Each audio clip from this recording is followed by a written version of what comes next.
on the visa policy, specifically as it relates to China and the Chinese students.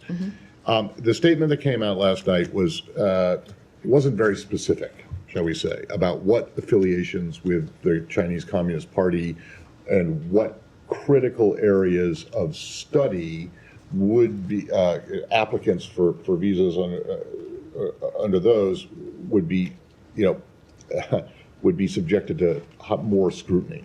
So I'm wondering if there is an answer to what is the actual, Chinese Communist Party affiliation that would make you ineligible for a visa, or what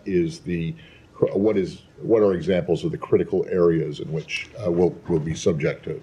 Well, since starting here at the State Department in January, I've been impressed with a number of things, most everything, but also learning about the nature of the visas. And I've said here regularly, many people watching around the world might not know, is that we don't give details about what our methods are regarding visas. Of course, everyone is vetted. I think if you've gone through the process, it's about filing for a visa, and then you have to have a meeting.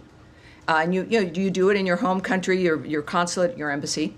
And that's the process. So there is a vetting, there always has been. What we don't discuss, again, because of privacy issues, but also because it's different for each person, that there are a series of dynamics that can be applied, questions that can be asked, issues looked at, and we use every tool that we have to vet and to make sure we know who's coming in. In this particular case, the United States is putting America first by beginning to revoke visas of Chinese students as warranted, including those with connections to the Chinese Communist Party, as you mentioned, Matt, or studying in critical fields, and enhancing scrutiny of visas for all Chinese nationals, including Hong Kong passport holders. I will not be getting into the details, not only of what the details are regarding the scrutiny and the methods regarding the visa itself, but also when it comes to critical fields. I was rather pleased, having seen very often announcements that don't really give any information, and there's reasons for that, for national security, because there's negotiations, it's diplomatic, et cetera, or giving away the nature of how we choose to do things might give up our hand and make certain things less effective. In this case, when we think of critical fields, which is obviously a very specific phrase, we think about national security, the nature of how we keep America safe and secure and more prosperous. And it is important to have, I think, a broad base, because that could mean something different to many people. It could mean many things. And this is going to be up to the people making the decisions. And I think that that's in the framework of what we've discussed regarding the visa actions as well, when it comes to keeping America safe. The United States, I further can say here, will not tolerate the CCP's exploitation of U.S. universities or theft of U.S. research, intellectual property, or technologies to grow its military power, conduct intelligence collection, or repress voices of opposition.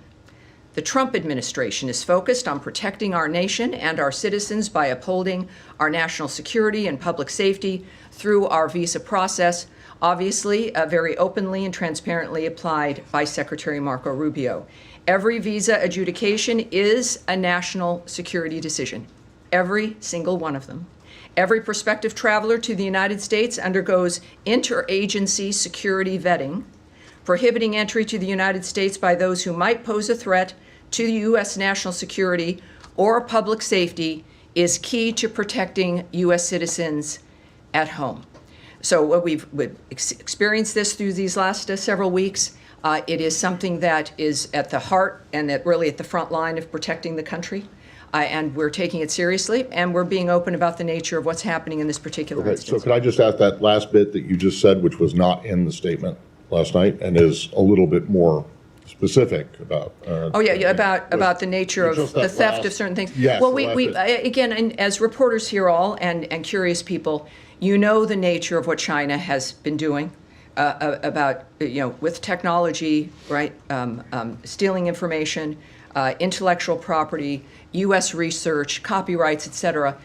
This is not new or confusing, and this is one way that we certainly can try to mitigate that issue. Yes, Andrea Mitchell. Let me one follow-up on that, and then I'm going to ask you about Hamas and Gaza and Israel. Certainly. Is there any reevaluation of TikTok and its vulnerabilities as was defined by the previous administration as dangerous for national security reasons? Does the White House, does the administration have any reevaluation of TikTok in this context as you're cracking down on Chinese I would say you'd intelligence have to send that question, ask that of the White House.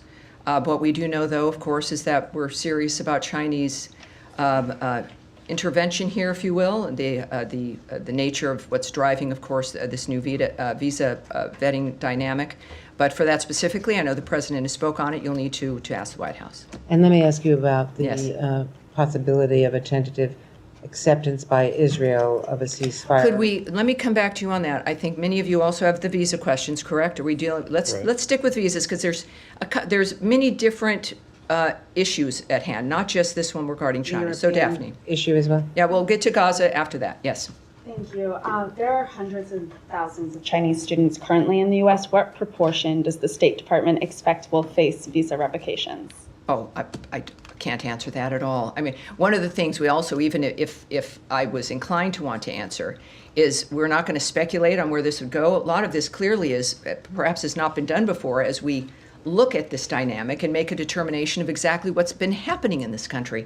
A great deal of what President Trump has done and what Secretary Rubio is doing is beginning to look at certain things, whether it's foreign aid, the nature of visas, how people are getting here, what's happening at the universities, the things we've seen that we don't like that have emerged from them.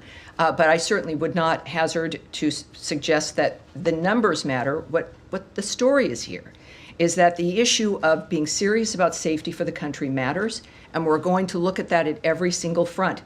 So I think it's less about numbers and more about the fact that we're keeping America safe and taking the actions that we need to do that. At the tail end of Trump's first administration, the U.S. revoked visas for more than 1,000 Chinese students and researchers that were deemed security risks.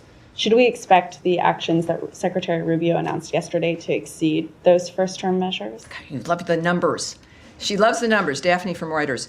How many originally did you say Chinese students were here? The hundreds of thousands. Hundreds of thousands. And so you've provided a number of about 1,000, which I'm not quite sure how that number even would have been a number that you could rely on, because Consular Affairs does not provide numbers. We don't discuss visas that are issued, visas that are removed, things that are revoked. Those are numbers that are not shared, are not provided.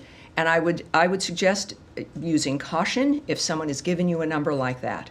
I have no idea what the numbers will be. What I do know is that the people who are deemed to be a threat to the country or a problem now will be vetted again or looked at seriously, and Americans will be safer. That's the story here. And then just on the visa restriction policy announced yesterday over the censoring of Americans, can you provide any specific examples of what actions prompted the U.S. to institute this policy? And when might we expect any visa restrictions to be implemented? In a case like this, you're looking at a policy that is a reflection of what the Trump administration and the American people care about, which is the idea of Americans being censored. We experienced this through COVID, the nature of our ability to be able to speak our minds.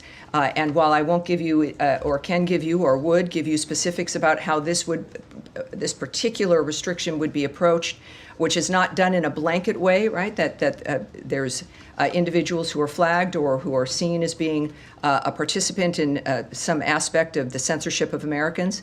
What I can say is that all of what you see emanating from the Trump administration and the State Department is a reflection of the policy of this administration and what the American people want and expect when it comes to what their futures are going to hold.